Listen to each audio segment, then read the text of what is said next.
We're talking today with Marcia Calder, who was on Psychic Kids, Children of the Paranormal, with her husband and two of her children, and she's going to talk to us about children and their psychic gifts.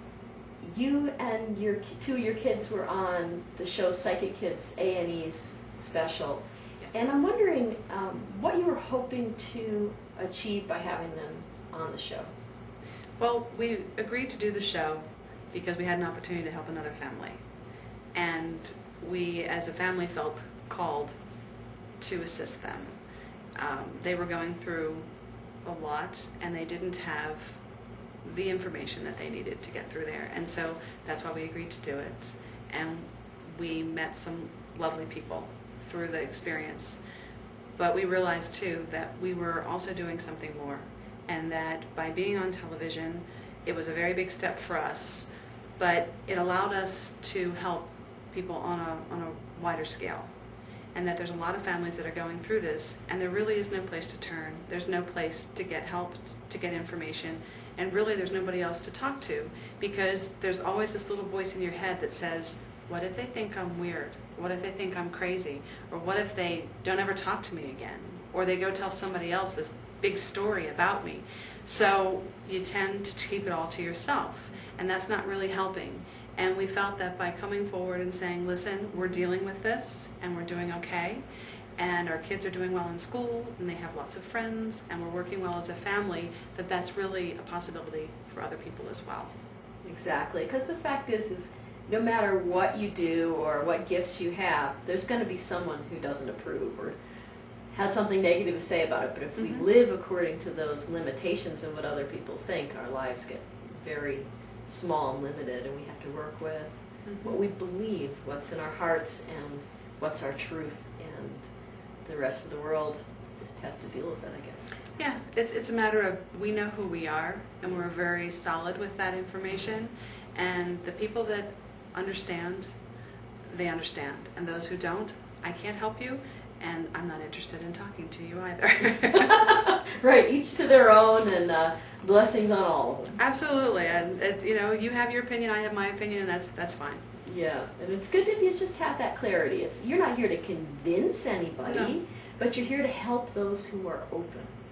Many people who have come to Indigrow and that I've talked with and counseled have already tried the conventional roads of understanding their child. They've talked to the teacher, they've talked to the counselor, they've perhaps gone to see a therapist, or have looked for a medical diagnosis for their child. And still they're searching, because many times the medical diagnosis, there's nothing there. The child is completely medically healthy and normal. And they're still looking, there's something inside of the parent that says there's something more here. And they're looking for an understanding and searching for some answers. And that's what we're here to help with at Indigrow, is to provide that support network to let you know that it's okay, that this is the way it is. I look at it saying that we need to redefine what we consider normal in our society. Because when I talk to these parents, many times they will remember an experience they had themselves as a child, and they didn't know what to do with it. Or they went to their parent, and the parent said, oh honey, there's nothing there. There's nothing under the bed. There's nothing here. You must be imagining it. And wanting to please your parents, you go, oh, okay, I can see so-and-so standing there, but if mom says, all right, then I guess. And we bury it. I call it like a psychic hibernation, is that either through trauma or disbelief, the individual just buries it and says, this doesn't exist in my world anymore. And they bottle it all up. But many times the experiences keep happening. And it's a gift, and it needs to be acknowledged as a gift. We live in a really left-brain society that's very focused on the intellect and deductive reasoning and empirical knowledge.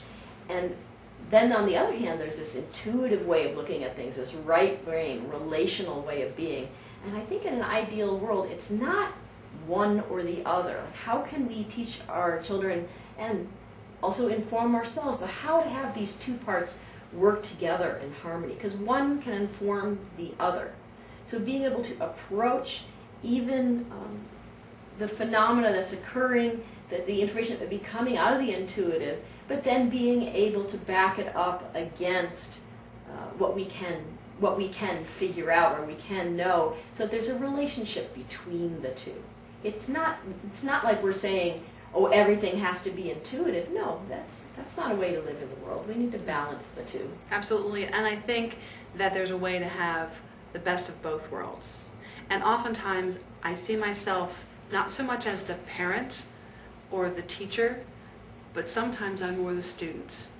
And I think that has been a very successful tact that my husband and I have used with interacting with our children, is that we have been receptive and we have just simply listened to them, and they have taught us very much on their own. They seem to have a wisdom and an understanding of the world around them, and it's so much deeper and more profound than anything that I had experienced up until I had my children. What a lesson. Having children is a great way for the parents to grow as well, always. Absolutely, and that's the important thing to remember. Yeah. They are gifts to us in so many different ways. Absolutely. Yeah. So thanks so much. It was wonderful getting to talk to you, and I'm hoping that the information that we shared and the conversation that we've had assists parents who have gifts, or even adults who have psychic gifts who are learning how to manage them. Because we were talking about children, but really this applies to everyone. To anyone, absolutely. Yeah. And you are a blessing. And thank you very much.